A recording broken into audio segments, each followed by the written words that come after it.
Somebody who's in charge here. We'll get going in about 30 seconds, okay.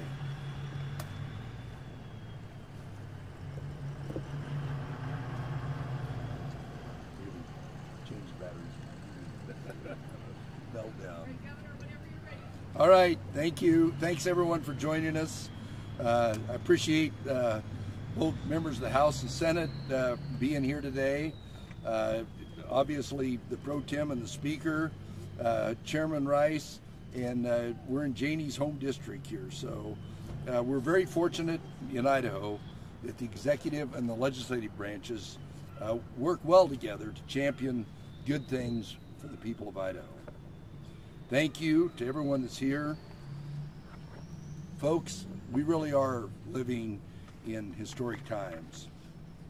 Inflation just peaked at 9.1%, a 40-year high. And Idahoans are paying more for everything. Fuel, food, clothing, vehicles, energy to heat your home, energy to cool your homes, you name it, costs are substantially more. The cost of the basic fundamentals to live every day have skyrocketed in just a matter of months. Right now, parents are sitting down at the kitchen table to go over what these unpredictable cost surges mean for their household budgets. The cost surges mean less money for the essentials of life, less money to save, less money to make needed improvements in homes and cars, and less money for their kids' activities. Right now, some Idahoans are approaching retirement and have to reconsider their life plans because more and more Americans are concerned the money they have and save won't last. I heard from a mom in Nampa who said she had to pull out a small loan just to buy $200 worth of school supplies for her daughter. We heard from a retired person in Post Falls who said he had to go back to work driving truck to preserve his retirement and pay for basic everyday goods. I could stand up here today and opine on who's to blame for inflation and the national economy. But I don't think the people of Idaho want finger pointing. The people of Idaho just want solutions and relief. And they need relief, and they need it now. Here in Idaho, we have a very different story to tell compared to other states across the country. Idaho's economy is red hot. Our people are working. Idaho's powerful economic engine, combined with years of fiscal conservatism in state government, means tax revenues are outpacing government spending month after month and year after year. As a result, we're now approaching a new record budget surplus of $2 billion, which is hundreds of millions more than we expected. And with the emergency before us, with historic inflation, we're going to give it back again. We've turned money back to the people through historic tax relief in the past few years, and we will keep going. Why? Because it's the right thing to do. Why not? And why now? Because hardworking Idaho families are hurting now, and as elected leaders, we have a duty and an obligation to use our record budget surplus to put more of Idahoans' hard-earned cash back in their bank accounts as soon as possible. I'm pleased to announce today that I'm calling a special legislative session, an extraordinary session, to respond to the financial emergency facing Idaho's families and schools. The extraordinary session will start at 8 a.m. on Thursday, September 1st, and we have broad bipartisan support. We will give back $500 million in one-time income tax rebates, or 10% of your 2020 state income taxes, with a minimum of $300 for individuals or $600 for households. We know we can deploy tax relief quickly through income tax rebates, and we won't get bogged down by complex policy issues. The legislature and I agree, Idaho's record surplus, the people's money, must be returned back to the people as quickly as possible to counteract historic inflation. And we're not stopping there. With the national recession expected to persist, our proposal will slash ongoing income taxes by more than $150 million. By embracing a tried and true conservative approach to tax policy, establishing a new flat tax for all earners. The new flat tax of 5.8% will lower all Idahoans' taxes. My fellow Idahoans, we are using the state's record budget surplus to deliver even more tax relief in the form of immediate income tax rebates and ongoing tax cuts for all through our new flat income tax. We are also using this opportunity, the extraordinary session, to address another one of the major impacts of historic inflation, the burden of rising operating costs on our schools. Our state's founders wrote public education into our state constitution, and for good reason. They recognize the stability of our republic depends mainly upon the intelligence of the people, requiring elected leaders to establish and maintain a general, uniform, and thorough system of public, free, common schools in Idaho. Strong schools are partners with parents in the education of our children. Strong schools are the backbone of our communities, especially in rural Idaho. Strong schools are central to the continued strength of our economy because they prepare a workforce ready to meet the needs of businesses, employers today and tomorrow. We need to act now to counter the rising costs of running our schools due to the inflation.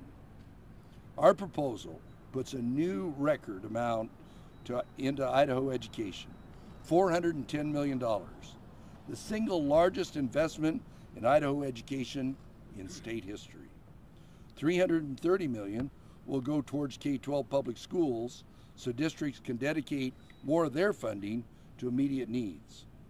We're also putting $80 million to fund training for in-demand careers to prepare our institutions for the likely increase in workforce development training that occurs during times like these, times of economic uncertainty. The best part is we're making this historic investment in education while cutting taxes. Idaho is well prepared to handle any slowdown in our economy, and the opportunity exists before us to make immediate and lasting changes to the people we serve. The impacts of historic inflation are transpiring now, and as leaders, we're called to act immediately. This is what Idaho's all about. Folks, this is conservative governing in action. Use the record surplus brought on by prudent budget management to provide immediate and ongoing record tax relief and make historic investments in education while cutting taxes. I want to thank the owners of the Ranch Market for hosting us today. And now, and again, I appreciate all our partners in the legislature from across the political spectrum for prioritizing tax relief and education investments with our record budget surplus. With that, now I'll try and answer questions. Scott? We know, because we've done it twice, we know the best way to get money out right now is to put in the tax rebate. We've got a system that exists.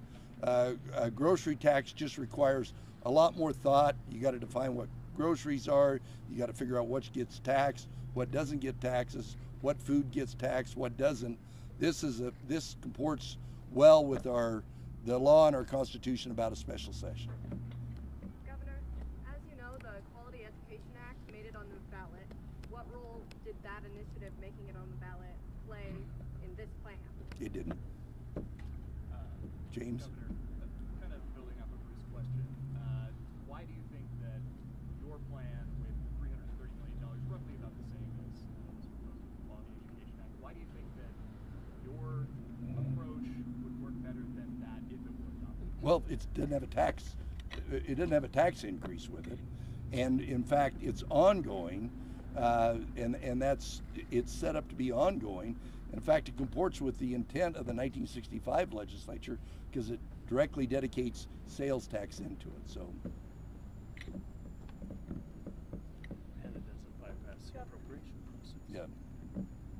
How will you ensure that this increased funding for public schools doesn't simply get offset by the legislature cutting other state funding for public schools, thus keeping budgets? Well, the way, short of putting it in the Constitution, which in fact a system of free thorough public schools is in the Constitution, anything the legislature does, but by making it a literally an earmark out of a sales tax that goes in, I think the level of surety of it is much higher. But as you well know, everybody knows what the legislature does, or the people, either one, they can undo. And so what role will you play in trying to convince the legislature to make this an increase, not just a shift? I have, for the last almost 4 years, education's been my number one priority. You can't deny that we've been very successful in increasing funding to education. And if you look at the sponsors and the co-sponsors on this legislation, look at the vote that's going to be with it, I think it assures that going forward. And what will you do going forward beyond just the special session to ensure that continues? Well, it depends upon what happens in November, who people elect as governor. Governor, we've got an election 11 weeks from today. Why couldn't this wait until we have our new legislature in place, either in the organizational session in December or in early January? We've already had a number of legislators who lost primary elections, but they'll be coming back for the special session. Why not wait until Idahoans have a say in November's election and our new legislators are installed? Well, the impetus is obviously inflation that's out there, and even 3 weeks ago, I didn't know that we had collectively $2 billion. We knew we had 1.4, but it was when the new budget projections came out, because I was getting asked by people all over Idaho, you got all this money, what are you doing on it right now? And I just cited example after example of people saying we need money in our pockets right now. Do you think you would have had the votes in January to do this? Who knows? There's still election to take place in November. So. Are you confident this legislation will pass in the special session, and if so, why? Yes, co-sponsors. Next question. How I got enough co-sponsors. Governor, one more overview. Talking with the folks at the Tax Commission or the State Treasury, what's the timeline on when these rebates might be available to Idahoans or in their pockets or in their bank accounts? Well, like I said, we put that system in place, which has been, we've done 2 test runs on it. We did 10% 2 years ago, 12% this year. It's based on the 2020 taxes, so we know the number. It's almost to just push print action compared to anything else that would be more complicated. That's the beauty, in my mind, of this proposal, is how fast we can get it implemented and get that money out. Just a quick follow-up. So if this does pass on September 1st or September 2nd, would Idahoans expect to have that money heading into the holiday season? No, it'll be before that. Before that? Yeah. Okay. Where is the surplus coming from, and are you concerned that it's predicated on one-time federal? Oh, yes. It's coming from income taxes. Corporate income taxes have been way up. Personal income taxes and sales taxes. It's coming from all areas. But that's why we've fully loaded our rainy day reserves, and we budgeted in the out years. That budget number that I said that we modified, that said we're going to have not 1.4 billion, but 2 billion at the end of the fiscal year, also has built into it surpluses in the next 5 years, because we've just started in recent years doing 5-year budget surpluses. But we, based on uncertainty that you've heard me talk about before, what are trillions and trillions of dollars of federal dollars doing? But as we've seen in Idaho, our economy just keeps growing, and the biggest detractant that Idaho citizens have right now is inflation. This takes an existing budget surplus and puts it into inflation. So follow up. So the $500 million, wouldn't that be inflationary if you pump another $500 million into the economy? Wouldn't that put inflationary pressure? And wouldn't it be smarter to use it for some form of property tax relief? Well, property tax relief, just like grocery tax, is, and the chairman would tell you this, is what do you do in a new fast-growing area? What do you do in an old area? What do you do in an area where they've got industrial property? What do you do with it? There's 5,000 different taxing districts. It just doesn't, those other issues just don't comport for a single piece of legislation like this RS is. What do you got, Emily? One more? I'm fine. Go ahead. Governor, can you explain how you settled on sales tax for this new education investment? Well, it's the first thing is simplicity. We can, because we've got other places where we dedicate sales tax in to pay for something, and if you're old like I am and a student of what happened in 1965, when the legislature and the people affirmed it, the issue was we're going to take sales tax and pay for schools. So it was a natural to dedicate money off of sales tax. Income tax, corporate income tax goes up and down. Sales tax is much more predictable. Governor, there is precedent in Idaho for a governor calling a special session to take the wind out of the sails of a school funding increase initiative that looks likely to pass. That's what Governor Risch did in 2006. How can you say that your move has nothing to do with the Reclaim Idaho initiative when your bill would effectively repeal that initiative by making its income tax changes effective on January 3rd, whereas that initiative is effective on January 1? Isn't that part of the intent? No, the intent is to get money back into the pockets of Idahoans because of inflation right now. That other initiative. Is it better to do it this way than through an initiative? Why do you think this is obviously the easiest and the simplest way to get it done. Get money back in the pockets of people who are suffering the ravages of inflation and to assure education funding increases going forward. The initiative raises taxes. Yeah, and the initiative raises taxes. The last thing you want to do when people are having a hard time is say, oh, here we'll help you out, we're going to raise your taxes.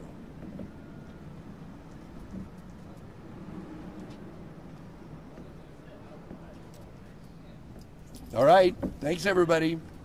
Thank you. Thanks for doing this. Good job. Thank you. Good job, Governor. Thank you. Thanks, Jane. Thanks, Jane. Senator Morgan, yes. Why are Democrats so Democrats have been pushing for years about